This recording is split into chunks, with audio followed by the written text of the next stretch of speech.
Et bonjour à tous et bonjour à toutes. Comme vous pouvez le voir, je suis dans le désert et je suis hyper heureuse, touchée, honorée de vous présenter Ali. Peut-être que vous l'avez déjà vu passer sur les réseaux sociaux, ou peut-être pas. J'ai passé 4 jours dans le désert marocain avec Ali, qui est avant tout guide spirituel et qui nous a permis de vivre, moi du coup et le groupe avec qui j'étais, une expérience assez exceptionnelle. Et je sais que pour ma part, ça sera pas la dernière fois. Euh, déjà, ouais, Ali, est-ce que avant d'aller plus loin dans peut-être dans ce qui a été vécu ici, est-ce que tu aurais envie de juste de te présenter, de dire un petit peu qui tu es, un peu ton parcours? Oui, avec grande joie. Bonjour, bonjour. Voilà, je m'appelle Ali Qatar, natif de désert. Et, euh, et aujourd'hui, on peut dire que je complète ma mission de vie de animer de rassemblement des personnes ici dans le désert. Euh, donc voilà. Et j'ai grandi là et voilà, c'est un peu, comme on dit, c'est là où je me trouve. Je me trouve et en même temps, je me sens un peu vivante et, euh, et je suis rien. Juste une petite graine de sable. Et c'est ce qui m'a nourri aussi, de m'en donner la force de, de faire comment on dit, ce chemin-là qui me ramène aussi à, à partager avec les gens qui ont l'appel de désert. C'est- Et justement, toi, comment t'es venu à organiser et à proposer des expériences? Parce que, comme je disais, tu es avant tout guide spirituel et donc tu nous fais vivre des expériences en connexion avec, avec le désert. Comment t'en es arrivé là? Parce que je crois qu'à la base, tu étais berger. ouais. Et comment ça t'est venu, cette idée de vouloir proposer une expérience initiatique? Parce que pour moi, c'est ça que tu proposes. euh, voilà, pour j'allais dire, les Occidentaux. Alors, en fait, avant, je travaillais comme... Enfin, le mot de travailler, c'est un peu grand. En fait, j'étais comme, dans l'école de la vie, on peut dire, berger pour ma femme et des autres familles. Et je commençais à garder les dromadaires pour le dresser, justement, pour les gens, pour qu'ils montent dessus. Après, voilà. Et grâce à aussi la fait de voir que des personnes qui voyagent de loin venaient voir ma famille, enfin ma grand-mère, et pour vraiment de soins et tout. Et c'est ce qui m'a permis de réfléchir et de voir aussi, de crier en fait un appel pour que les gens y répondent à leur appel et de faire ce voyage, de voyage à l'intérieur déjà et avant le, de le mettre ici dans le désert. Et, euh, et l'idée, elle est venue quand je voyage dans le désert, parce qu'en fait, pour la marche, ben, je me retrouve moi-même et c'est dans le désert où il se passe vraiment, comme on dit, les mises à jour de notre mémoire, les mises à jour de nous-mêmes, parce que voilà, on a besoin de ça et on a besoin d'espace sacré. Et du coup, je me dis pourquoi pas de, de faire une invitation à des personnes qui ont senti l'appel de venir euh, découvrir euh, leur chemin intérieur et aussi découvrir ce qui se passe à l'intérieur et aussi de créer une révélation de chaque personne. De toute façon, que les personnes ils sont prêtes à recevoir ça, bah, ils répondent à leur appel. Et justement, de toutes les personnes, parce que tu as vu des milliers de personnes, non? J'imagine, t'accompagnes même des gens qui sont très connus. Et tu dirais que, qu'est-ce que tu observes du avant-après des personnes qui viennent vivre des choses avec toi? C'est quoi, pour toi, si tu devais résumer un petit peu l'enseignement du désert, je sais même pas si on peut le résumer, mais comment tu l'expliquerais, comment tu le définirais? Alors, le désert, déjà, le désert, ça se rencontre pas, ça se vit. Et bien sûr, il y a un désert avant et il y a un désert après. Et chacun, il va vivre son désert différent que l'autre. Voilà, on est en groupe, tu vois, on est en groupe, mais quand on proposait la question à chaque personne, il ne va pas définir le désert comme l'autre. Parce que le désert, ça se vit. Se ressentir, on ne l'exprime pas vraiment assez verbalement, mais c'est de l'âme, c'est à l'intérieur. Du coup, pour moi, le désert, c'est le maître de la vie. Pour moi, c'est un maître et il apprend à... C'est pas qu'il apprend, mais aussi si on est prêt à recevoir, si on est vraiment à se connecter, et bah, il apprend la simplicité, l'essentiel, notre voix à l'intérieur, aussi de voir le monde différemment, comment ça va résonner le monde, comment on va voir le monde au de l'apparence aussi. Et dès qu'en toute façon, dès qu'on touche l'essentiel, et ben on va comprendre le sens de la vie. Voilà. Bah, en fait, pour moi, c'est une invitation au dépouillement, parce que justement, dans le principe du désert, c'est qu'il n'y a rien, en tout cas en apparence, et ça permet vraiment de se dépouiller au fur et à mesure de nos masques. Moi, personnellement, par rapport à l'expérience que j'ai vécue, qui était un peu hors cadre par rapport à ce que tu proposes habituellement, parce que là, moi, j'étais dans une retraite pour entrepreneurs, donc je sais que par rapport à ce que tu proposes, ce que j'ai vécu, c'était un petit peu hors cadre.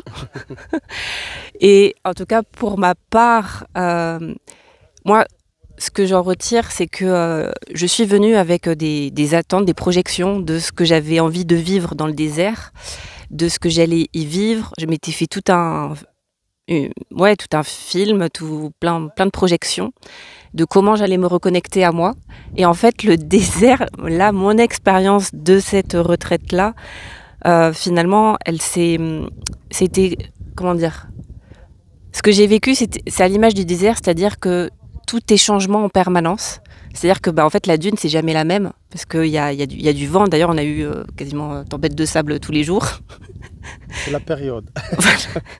Et du coup, j'ai vu que moi, ce que ça m'a apporté, cette expérience, c'est vraiment de lâcher mes attentes, lâcher mes projections et de revenir à ce qui est ici et maintenant. Et finalement, ça m'a pas du tout apporté ce que j'étais venue chercher avec je veux dire, ma tête, avec les attentes et les projections que j'ai eues. Mais ça a été...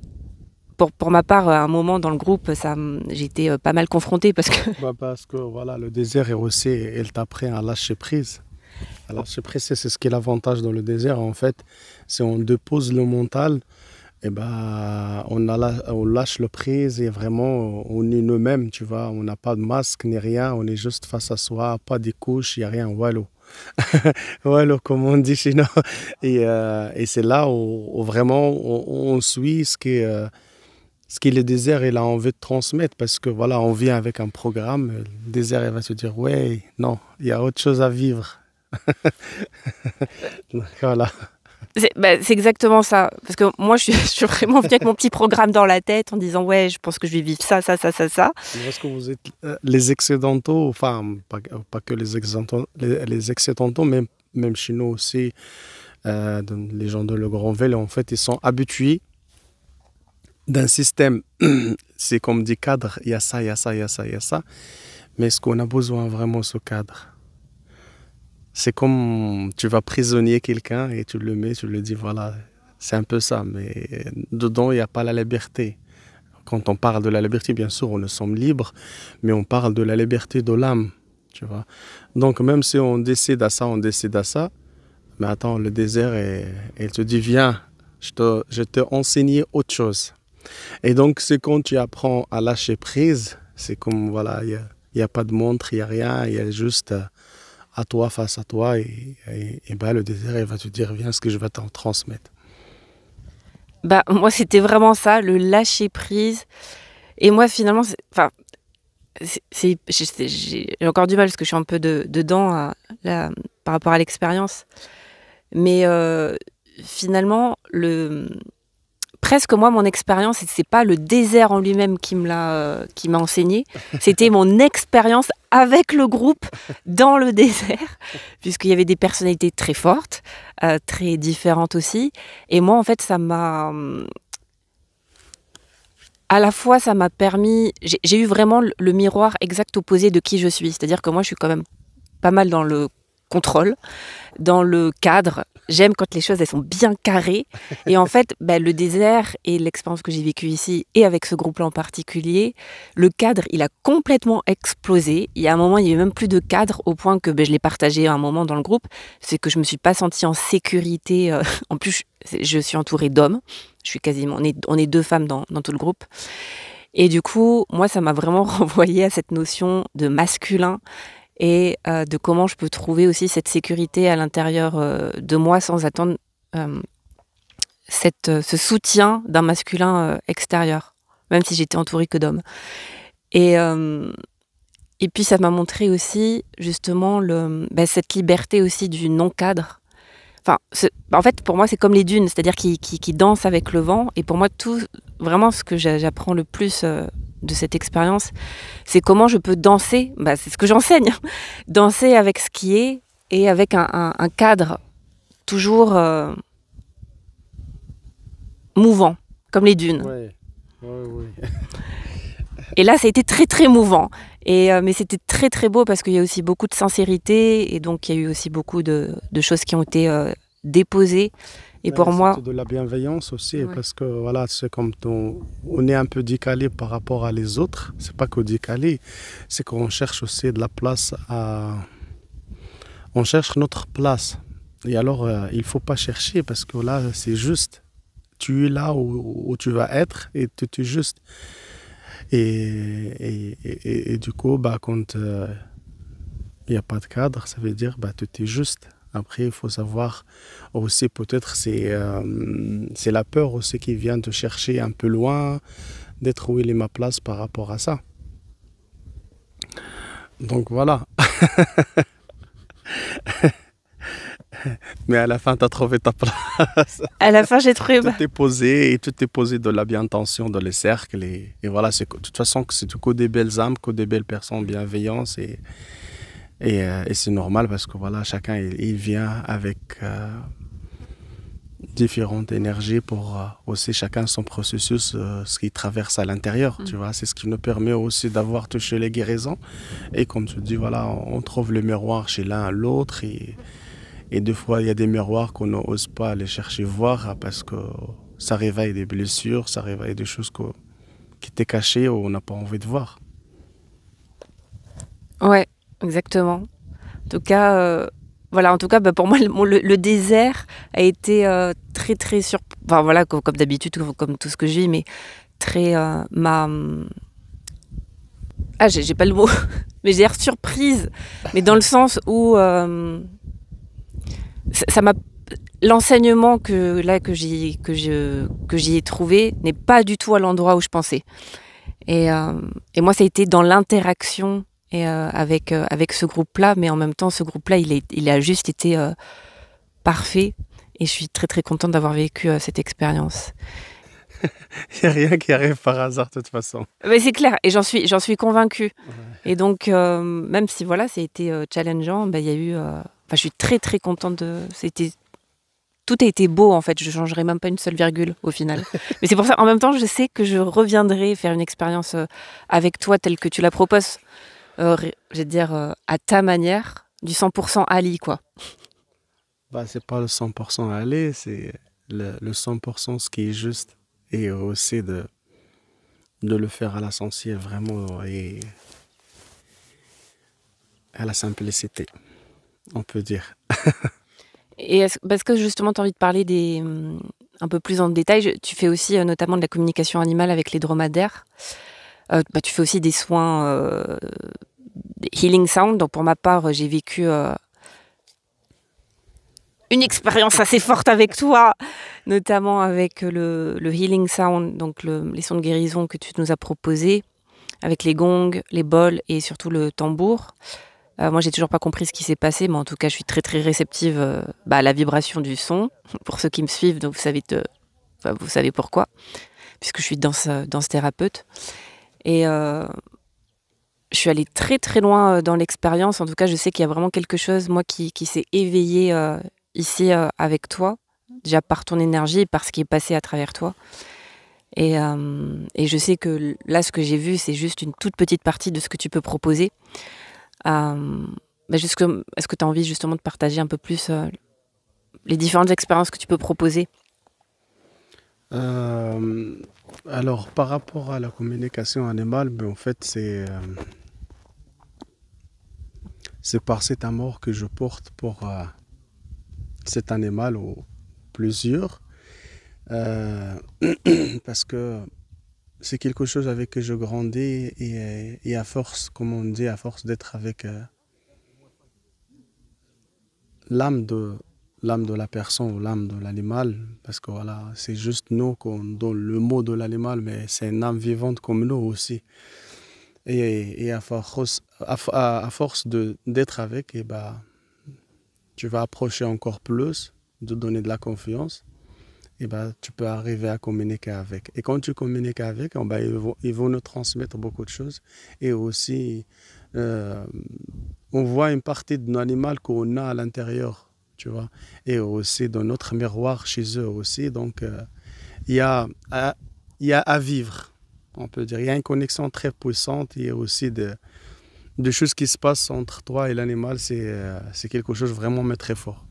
Parce que ça ne s'explique pas. C'est juste, voilà, quand, quelque chose qui s'est tourné entre toi et cet animal. Il n'y a que vous deux que vous vivez cette connexion. Après, pour le soin, bien sûr, voilà, c'est quelque chose que on peut dire que j'ai développé avec ma famille et tout, et grâce à aussi les rencontres, les voyages que je fais ailleurs d'Orde, et ici les rencontres des chamans, des guérisseuses en Afrique, ici, en Asie, en Amazonie aussi, mais après, il n'y a pas de... Il n'y a pas de différence, tu vois. Donc, quand on est connecté tous. Là, on vit de la même planète. On ne vit pas à Vénus et les autres ils vivent à Mars. Non, on vit de la même planète. C'est juste quand on arrive à communiquer à la même langue, et ben, on sait ce qui résonne. Voilà, c'est quelque chose. Nous sommes des canaux. On ne sommes pas vraiment. On reçoit, on donne et c'est à des personnes, ils sont réceptifs, ou soit ils sont à l'accueil, ou soit ils sont prêts à guérir ça, ou de vivre ça, bah, ils reçoivent. Et voilà, mais on laisse la suite à découvrir pour les gens aussi. Après, euh, ça se passe au moment de l'instant, tu vois, il n'y a pas de programme, il n'y a pas de ça, il n'y a pas de ça. Tu vois, et donc les gens, ils sont là, mais dès qu'il y a quelque chose que vraiment... à transmettre, et ben c'est avec grand joie. On est là pour transmettre, mais pas que, on est là à recevoir aussi. C'est ce qui crée l'harmonie, parce qu'on donne, on transmet, on reçoit aussi. Et ça nous permet aussi de agrandir sur notre chemin, sur nos âmes aussi, grandir encore plus. Et on ne sommes pas arrivés, nous sommes dans le chemin aussi. Merci Ali. Et puis bah, j'aimerais bien aussi que tu partages ton expérience de moi, de ce que j'ai proposé hier soir. Donc j'ai proposé le plus bel atelier que j'ai proposé aujourd'hui, c'est-à-dire que j'ai fait danser tout le groupe sous la lune, sur la dune. Et il s'est passé un truc assez dingue, même pour moi j'ai pas tout compris. Et du coup bah, j'ai été honorée que tu puisses aussi le vivre. Et est-ce que tu peux partager un peu ton expérience et peut-être par rapport à ce que tu connais des autres danses médecine, ou, voilà, de tes nombreuses pratiques déjà au niveau de la danse? Avec grand joie. Alors déjà à la base, la musique, on est né avec, parce que c'est à nous, dans nous, et la musique de trance, la musique de guérison, bah, on est arrivé avec. On n'a pas appris rien. Dès qu'on ouvre les yeux, bah, c'est sur nos chemins, de notre tribu, notre parcours de vie aussi. Bien sûr, j'ai fait pas mal des retraites différentes, des danses différentes, des danses, la danse de soleil, la danse médecine, la danse d'ancrage, aussi des différentes danses. Et bah écoute, mon expérience hier, ça a été vraiment une expérience magique. Et bien sûr, c'est un danse qui m'a aussi permis de, comme on dit, juste d'être de le bras de la terre, tu vois, de le bras de la terre et aussi à se connecter à tes ancêtres, à la terre. Et voilà, de toute façon, moi je dis à vivre. Et je peux expliquer ce que j'ai vécu, me ressentir, mais jusqu'à demain. Mais juste à vivre. De toute façon, chaque personne, il a vécu différent que nous. Mais moi, je dis que c'est vraiment magique. Vraiment, vraiment magique. Mais c'est surtout au tout début, la méditation guidance, le tout début avec la musique, c'était vraiment... Là, c'était magique. Il n'y a pas de mots, il y a juste à recevoir. Donc voilà. Merci Ali. Et puis merci, je suis d'autant plus touchée par rapport toi, à tout ce que tu connais aussi, tout ce que tu as pratiqué. Donc de ta bouche, dire que ce que tu as vécu, c'était magique. En tout cas, ouais, il y avait vraiment une énergie très particulière hier soir. Ouais. Et pour terminer, qu'est-ce que tu auras envie de, je sais pas, un message que tu auras envie de transmettre pour les gens qui nous écoutent là, un message important pour toi que tu aimerais qu'il soit plus entendu, plus réalisé par rapport à toute ton expérience et de tous les groupes aussi que tu as accompagnés. Qu'est-ce que tu auras envie de dire? Un message. Ou plusieurs. Un ou deux. Comme tu veux. Alors, juste un message de s'écouter vos cœurs. C'est là l'important. Et de toucher ou garder votre essentiel. Ben voilà, je crois qu'il n'y a rien à rajouter. Merci, merci Ali. Merci infiniment. Et pour les personnes qui ont envie du coup de vivre des expériences dans le désert avec toi, donc ton site c'est Âme du désert. Âme du désert, ou soit de le lieu. La source de. De le lieu que j'ai créé avec Pierre Abbé, enfin les aides de Pierre Abbé. C'est un lieu magnifique, vraiment. Et, je confirme. Et des maisons de Métatran et des zaouïas traditionnels. Les zaouïas, c'est des maisons de marabout, enfin c'est de logements. Et il y a aussi des espaces où les gens ils peuvent venir pratiquer, des salles de danse. Il y a aussi des au-dessus d'océan aussi. Et il y a des hammams traditionnels avec les femmes de village, quand ils font la hammam traditionnelle avec le chant, l'indigo et le enema. Ça c'est, je vais le mettre sur le... Comme ça les gens ils peuvent la voir sur les réseaux sociaux. Donc le lieu s'appelle la Source Gaïa, mais l'agence c'est Âme de désert. Âme avec un S. De toute façon, je mettrai tous les liens sous la vidéo. Merci infiniment, Ali. Avec grand joie. Merci. Avec grand joie. Et puis, à très vite. À très vite. Merci.